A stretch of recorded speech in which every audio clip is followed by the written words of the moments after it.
First tonight, a former social worker has been found guilty of raping girls and abusing boys at the residential home where he worked.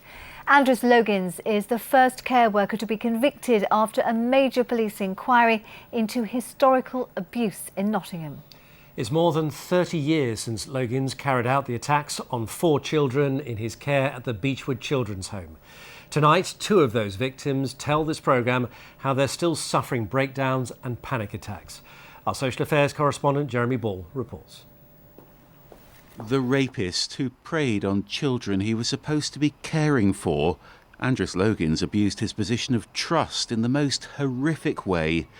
It took decades for victims like Katie to summon the courage to report him. We've changed her name to protect her identity. He sexually assaulted me in my bedroom. He knew how to get away with it, obviously. He knew when the time was right, you know, when the most quiet times was, and you live with it day in, day out. I feel like I'm doing a life sentence here. Constant panic attacks, anxiety attacks, the fear of not being in control. He wasn't a carer, you know, he was just nothing more than an abuser. At the time, Logins was in his 20s, a young residential social worker looking after children who'd only just been taken into care. At the observation centre. It was 1981 when he began working at the home in Mapley, the year this documentary was broadcast. But away from the cameras, another of Logins' victims was beaten, then forced to strip and sexually humiliated. All I remember is crying, thinking to myself, why is he doing it to me?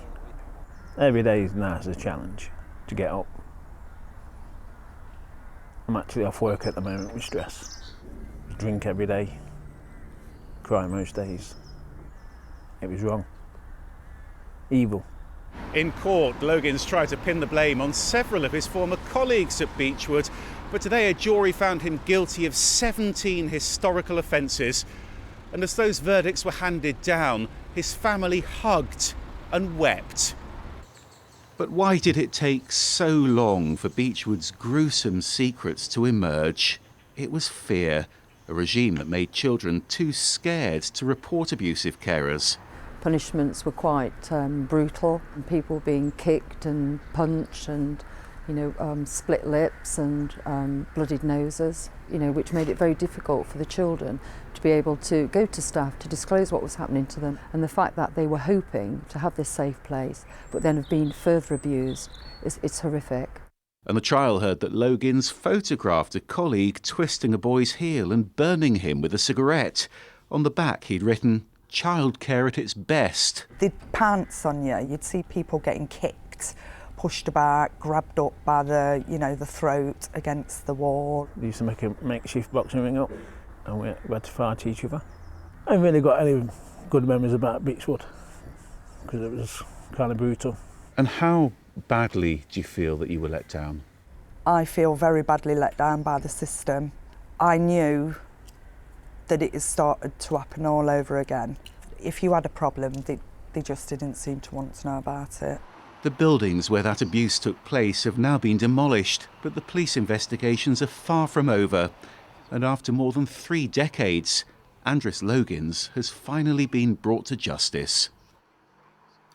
Well, Jeremy Ball is with us in the studio now. Jeremy, it goes without saying this is a shocking case, but what happens next? Well, Logins is going to be back in court to be sentenced on Wednesday afternoon, but the judge has already said he's going to jail for many years. And of course, this isn't the end of the story because Beechwood's at the centre of a major police inquiry, that inquiry called Operation Daybreak, that's looking at historical abuse. Now, there have been several other arrests as part of that.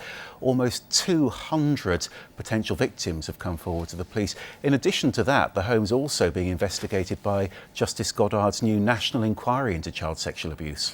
And has there been any reaction to this afternoon? Yeah, I was in court this afternoon. Huge emotion as these 17 guilty verdicts were delivered. Not just from the family, but also from victims of abuse who were sitting behind them in the public gallery, who hugged each other with relief, really. Afterwards, we got a statement from Nottinghamshire County Council, who used to run Beechwood, and that says they've welcomed the guilty verdicts, they're encouraging any other victims to come forward, and they say they sincerely apologise for what happened. OK, Jeremy, thank you.